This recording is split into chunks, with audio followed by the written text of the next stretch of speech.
이번 주 본문은 이사야 44장 9절에서 23절까지입니다. 이 부분은 40장에서 44장까지의 결론 부분입니다. 저는 이 본문의 중심을 자신의 삶에 무엇을 질문하십니까? 라는 질문으로 잡아보았습니다. 나는 나의 중심에 무슨 질문을 가지고 있는지 각자 살펴보면 좋겠습니다. 우리는 무의식적이지만 질문들을 끊임없이 하고 삽니다.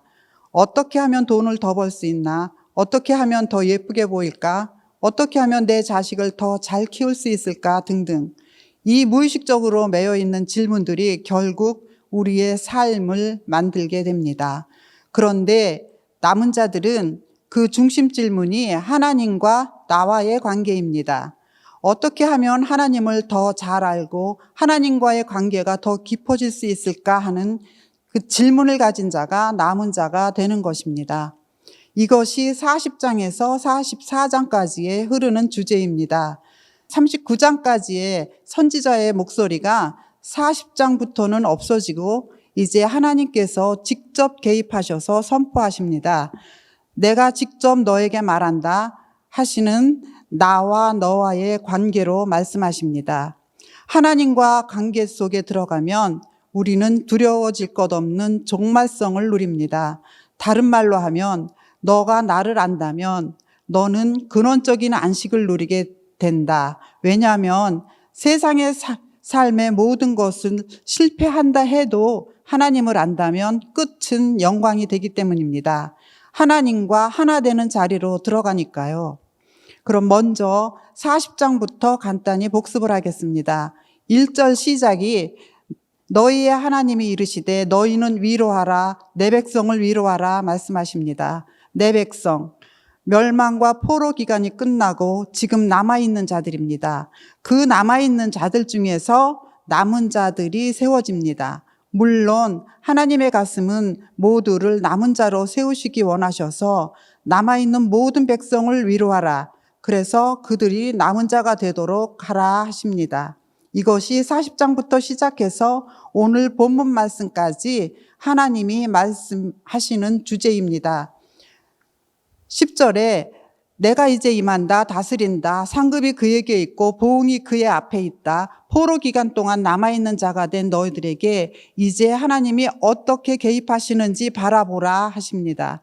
제국 바벨론의 영화와 부여와 힘을 바라보는 자들은 남아는 있지만 떠내려가는 자들이 되겠죠. 그래서 상급과 보응을 강조하는 것은 이 생애에 우리가 살아가는 삶이 영원한 가치가 될 수 있다는 것입니다.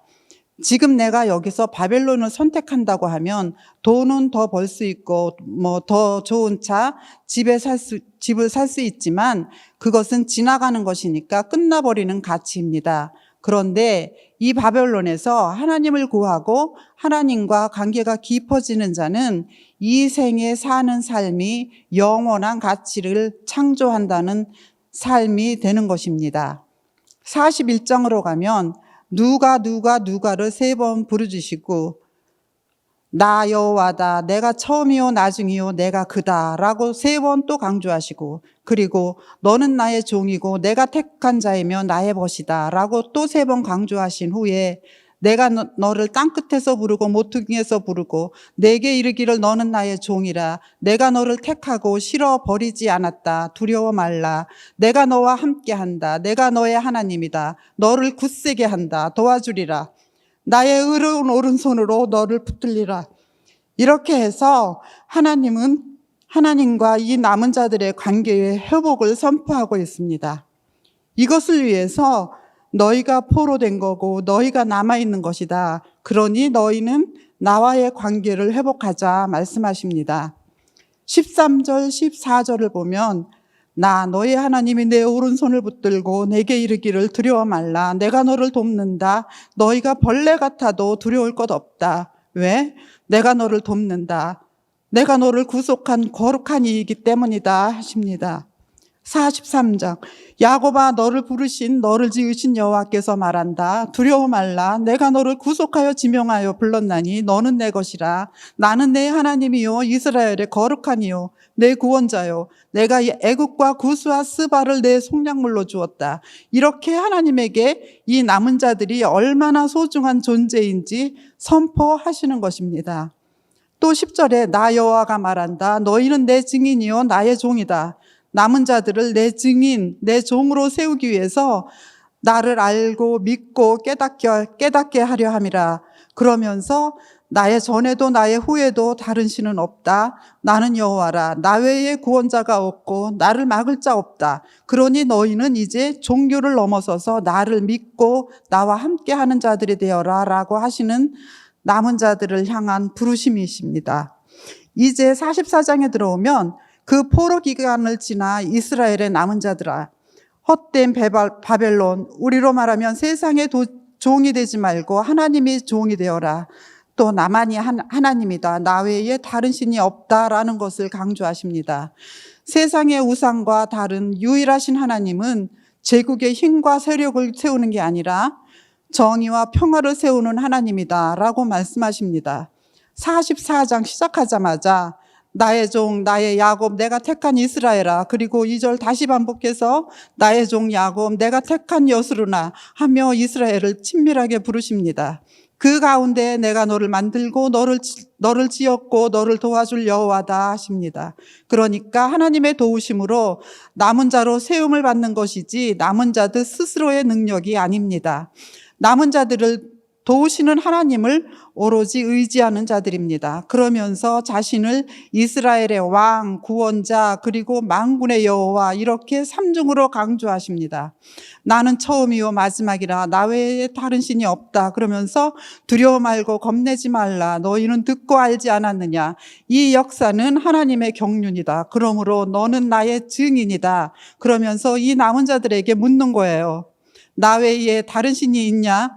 그러니까 남은 자들이 대답하기를 다른 반석은 없습니다. 하나님만이 반석이십니다. 다른 신은 알지 못합니다. 이것이 남은 자들과 하나님을 하나로 묶는 고백이 됩니다. 이제 오늘 본문인 44장 9절에서 23절로 들어갑니다. 주제는 헛된 우상의 종이 되지 말고 하나님의 일을 성육시키는 하나님의 종이 되라는 것입니다. 그러니까 이번 본문은 남은 자들을 향한 부르심의 선포입니다.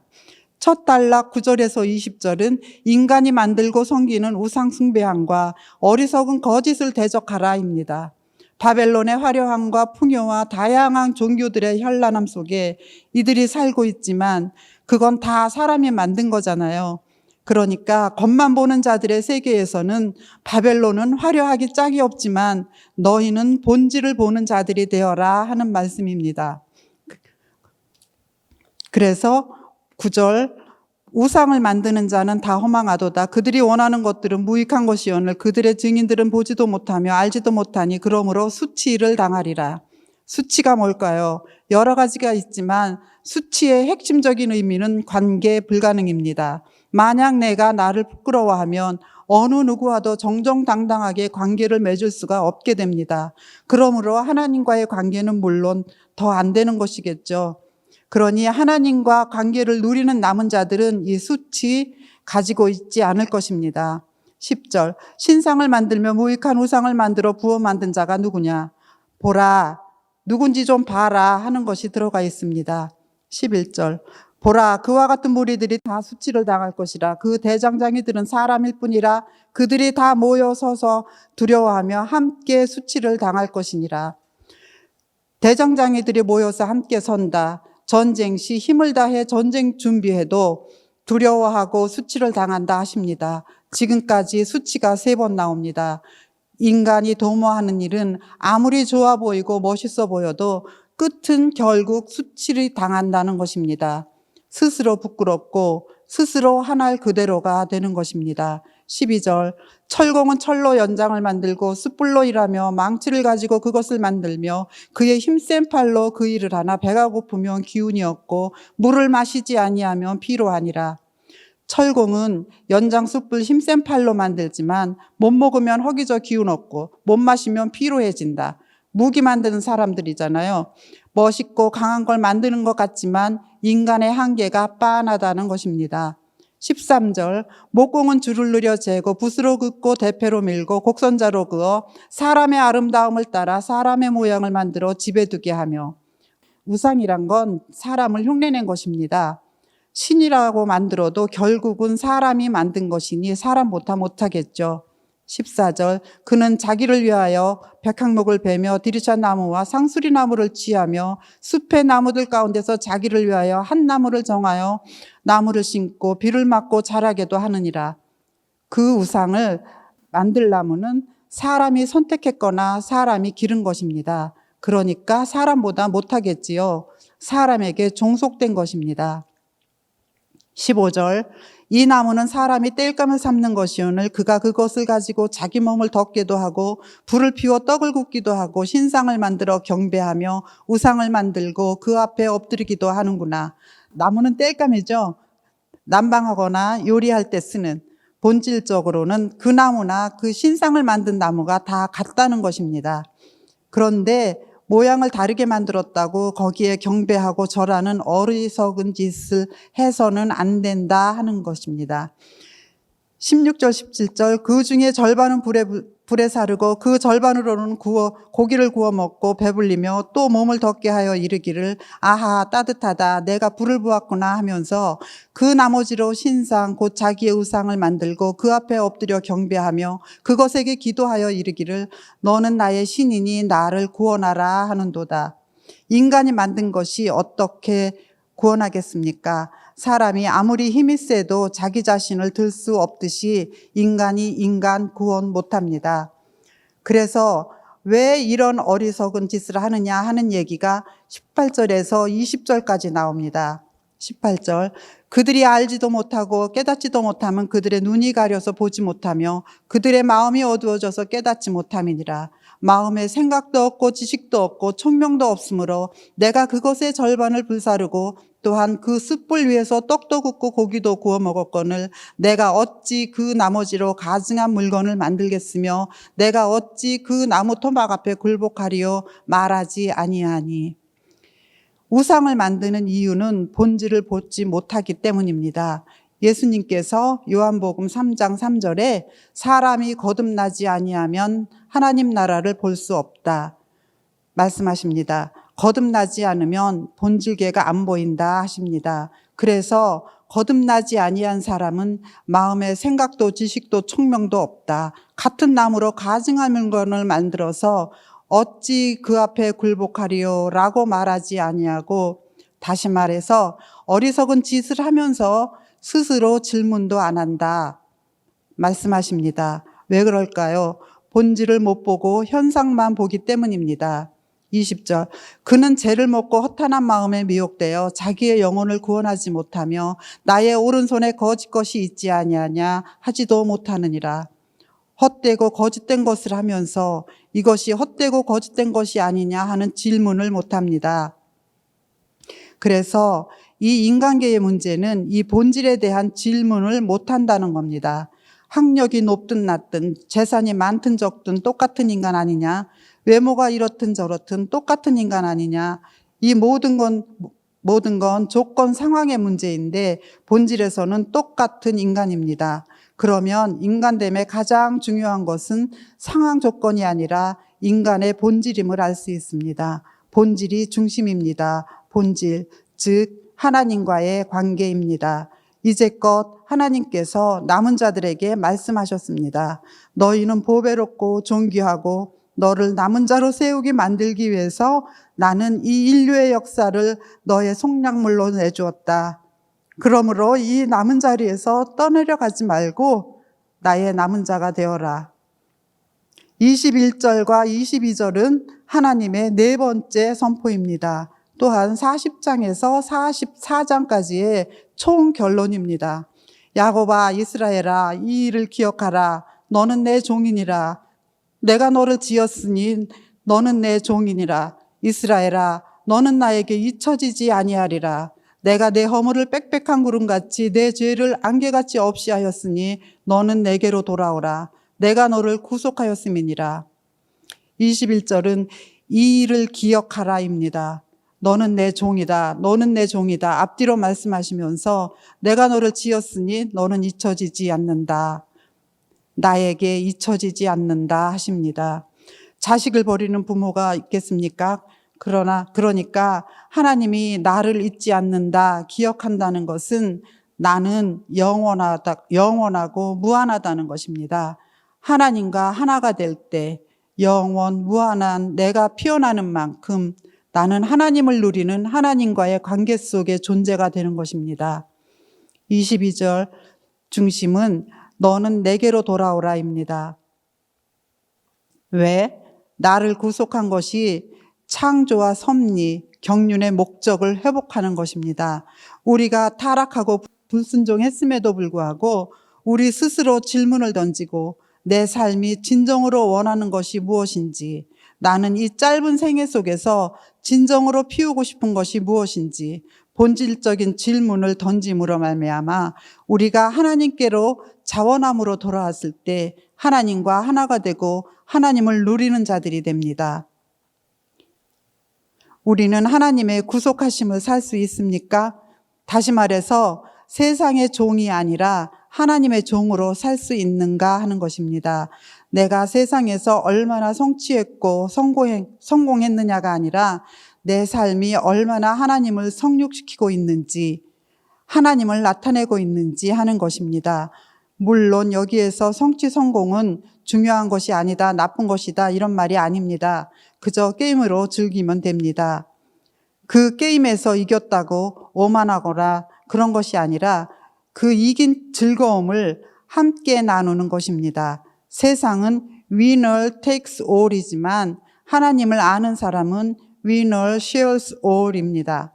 위너의 기쁨과 상급을 함께 나눌 수 있는 것, 이것이 세상 성공이 목표인 사람과 하나님을 성육시키는 사람의 차이가 되는 것이겠죠.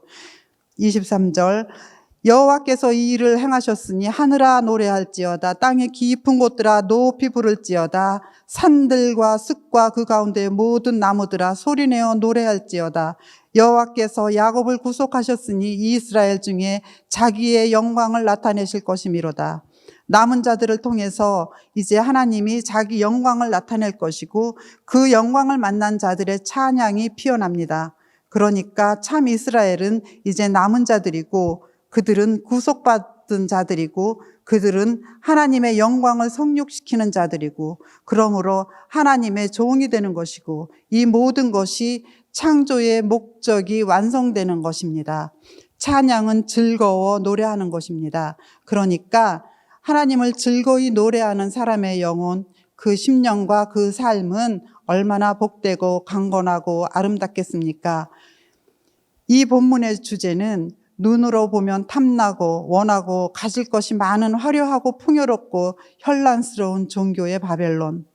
그 바벨론에서 신앙은 하나님의 말씀에 순종하는 하나님의 종으로 살아 하나님의 아름다움을 성육시켜 나의 열매로 누려 유업자가 되는 것입니다.